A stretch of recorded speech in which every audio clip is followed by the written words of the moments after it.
get different kinds of coral deeper and deeper on the reef. All right? Okay. Kinds of reefs. We have 3 kinds of reefs. Okay, you have a fringing reef, you have a barrier reef, and you have an atoll. So an atoll is this ring-like reef right here that you see in the upper right. Okay, barrier reef bottom right, and then fringing reef right here on the left. Okay, so let's look at those and talk about those. So fringing reef. A fringing reef is located right off the edge of the land. So it directly borders the land. It actually doesn't have a lagoon or a back reef. This is like in Hawaii. When you walk out into the water, you walk directly onto the reef flat.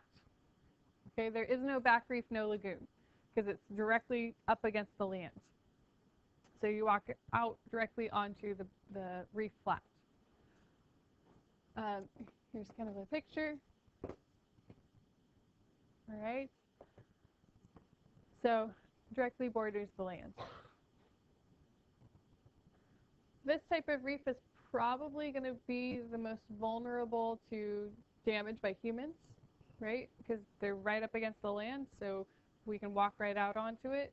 And because it's right up against land, pollution, all sorts of runoff, stuff like that would also affect it the most, right? Because it's right there. So that's a fringing reef. The youngest type of reef, keep that in mind. I'll explain that at the end. Okay.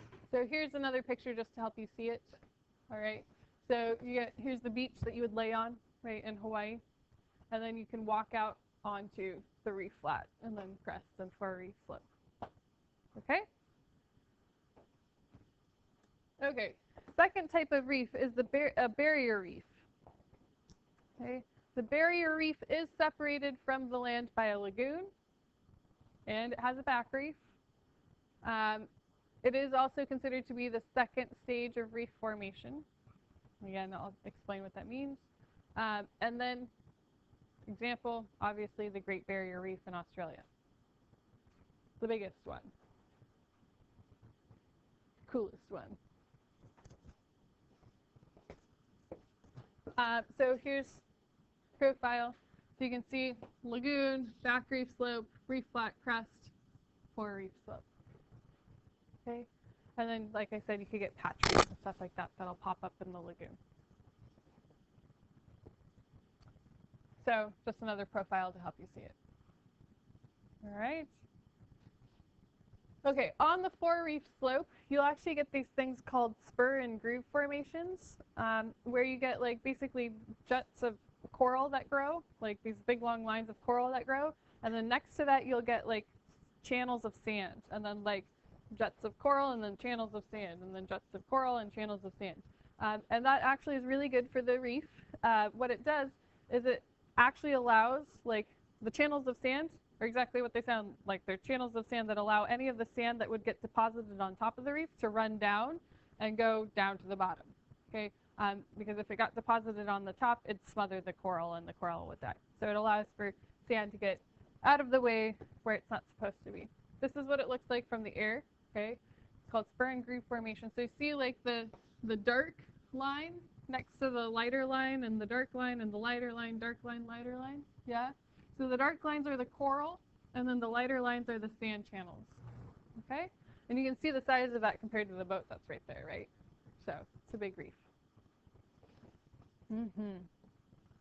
Okay, and then the last type of reef is an atoll. Okay, an atoll is a circular ring-shaped reef. The lagoon is located in the middle.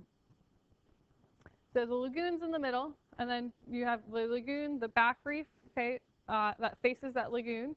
And then you've got like the reef flat all the way around, reef crest, and then the fore reef slope all the way around. Okay, so the final stage of reef formation, and I will show you a picture and explain what that means. Okay. So basically, as you know, explorers were moving around, they were discovered these like ring-shaped reefs in the middle of the ocean. Okay, and they're like this is weird because coral doesn't grow anywhere that's not shallow water because it needs sunlight. So how are we getting these circular shaped reefs? A, why are they circular? B, how are we getting them out in the open ocean where there's no shallow water? So here's what we discovered actually happens. So you get a volcano, right? Because of the plate tectonics and all sorts of like stuff that's going on below the surface, okay? And you get a volcano that forms, and that volcano erupts enough that it actually grows tall enough and becomes an island, okay? That island sticks out of the water, and volcano stops, okay? It's done. But now you have an island. That island creates shallow water, right? And a place for coral larvae to start settling down and start forming a reef. Okay, the first type of reef that it will form is a fringing reef, right? Just right off the edge of the land. Okay, so it starts as a fringing reef. Now that that volcano is dormant, okay, it's going to be subject to erosion, right? So from the waves and the wind, that volcano will start to erode. The reef stays in the same spot because that's where it started growing, but the volcano in the middle starts to erode, all right, and starts to shrink. When that happens, that fringing reef gets separated from the land and becomes a barrier reef, right, because it's now separated from the land. If you keep going and that volcano continues to erode, the reef is left, the volcano is now below the surface of the water, and what you're left with is a ring-shaped reef in the middle of the ocean, okay, and it's called an atoll. So that was an animation, and it's not working on my smart board. So I'm sorry. You can kind of see pictures right here on the right. Okay, so that's what happens. It's called an atoll. Okay, that's where